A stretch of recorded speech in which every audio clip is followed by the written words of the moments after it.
Cervantes nos acompaña en esta mañana, como siempre, para hablarnos de grandes personajes. Y Guillermo Marconi no es la excepción. Buenos días, Miren, ¿cómo estás? Hola, Bien, Miriam. buenos días. Pues un gran inventor, Sí. sin duda. Vivió esta época de los grandes inventos, de los grandes descubrimientos. Y una de las cosas que nosotros vamos a ver en su personalidad, este gran impulso que él tenía, ¿no? Fue uno de los que más impulsó lo que era la comunicación, digamos, de personas en diferentes partes, que si se ponen a pensar, bueno, ¿en qué cabeza podía generarse esta idea de decir que una persona hable y que la oigan miles o millones de seres humanos? como ¿no? estar en todas La partes. distancia, claro. Exactamente. Y lo que mencionabas de la polémica, Gaby, una de las cosas que nosotros conocimos de esta circunstancia, bueno, es que varios pelearon como la patente, Sí. o que antes de que él la patentara, hubo varios que la registraron. Aquí una de las cosas que nosotros vamos a ver es que el primero que la patentó fue él, y después se reconoció que lo hizo a través de algunos experimentos de Tesla, Sí, ¿no? sí. Pero hay toda una historia y toda una serie de cosas alrededor que, bueno, ahí están, ¿no? Ahí están marcadas. Sí. Claro, ¿Qué es por lo que supuesto. vemos además de esto? Otro de los grandes inventos que él tuvo fue la transmisión a través del código Morse, Ajá. descubierto o aplicado por Samuel Morse. Aquí vemos esta gran necesidad que tenía de comunicarse Sí. y que además fuera a larga distancia, ¿no? Y curiosamente dándole seguimiento, prolongando el estudio de otros inventores también. Posiblemente prolongarlo. tomaba como todas estas ideas Sí. y empezaba a conjuntarlas, ¿no? De ahí también surge también la antena Marconi, que es otro transmisor a larga distancia.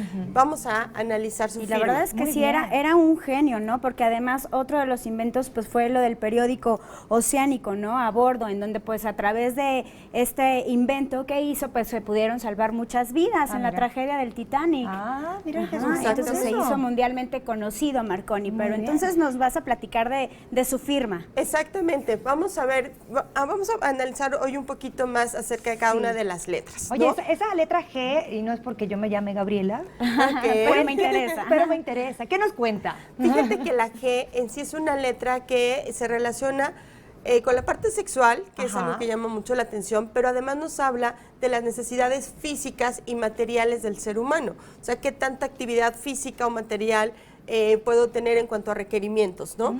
Si se fijan, es una G que es un triángulo, Sí. es demasiado angulosa, lo cual nos habla de no grandes necesidades ni físicas, ni sexuales, ni materiales, ¿no? De alguna manera no tiene como estos grandes apetitos, sino más bien es delicado y anguloso a la hora de cubrir estos Un requerimientos. poco romántico podríamos decir. No necesariamente, podríamos decir lo contrario, un poco más brusco o tosco, ¿no? Ok. Porque es un ángulo, entonces Ajá. siempre los ángulos nos van a marcar dificultad para ciertas cosas, ¿no? Ok, Ya. perfecto. La letra M a mí me llama mucho la atención porque, o sea, es como muy hacia arriba, no sé, tiene Como picos, como ¿verdad? muchos picos. Vuelven a ser picos y si se fijan son 4 picos exactamente. Ajá. La letra M nos va a hablar de cómo nos relacionamos con los otros y entonces volvemos a ver que las relaciones hacia los demás en todo tipo de contacto son complicadas, son difíciles. Ajá. Él prefería manejarse por su cuenta, Ajá. estar aislado y de alguna forma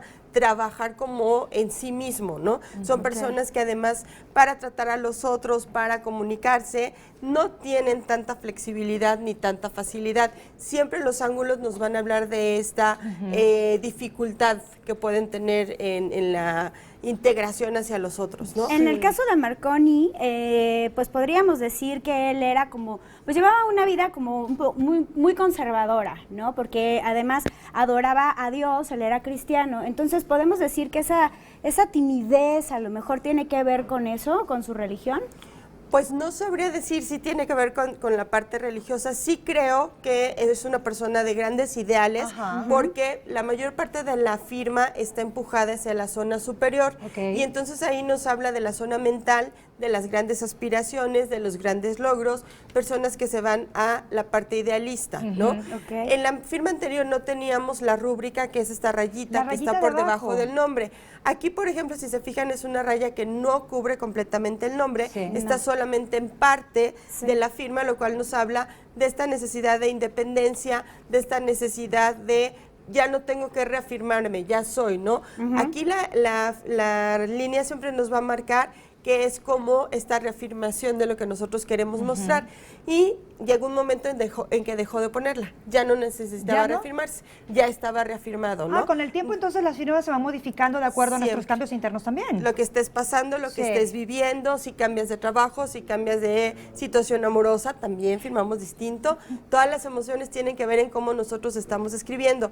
Otra cosa particular que tenía Marconi es Sí. la separación grande que hacía por palabras. Por ¿no? palabras. Por palabras, Esto sí. nos habla de una gran necesidad de expansión, de espacios, de libertad, lo Ajá. cual va muy acorde con lo que estábamos viendo de esta necesidad de expandirse a todo el mundo, ¿no? Mira. Ay, la verdad es que está súper interesante, Miriam. Muchísimas gracias.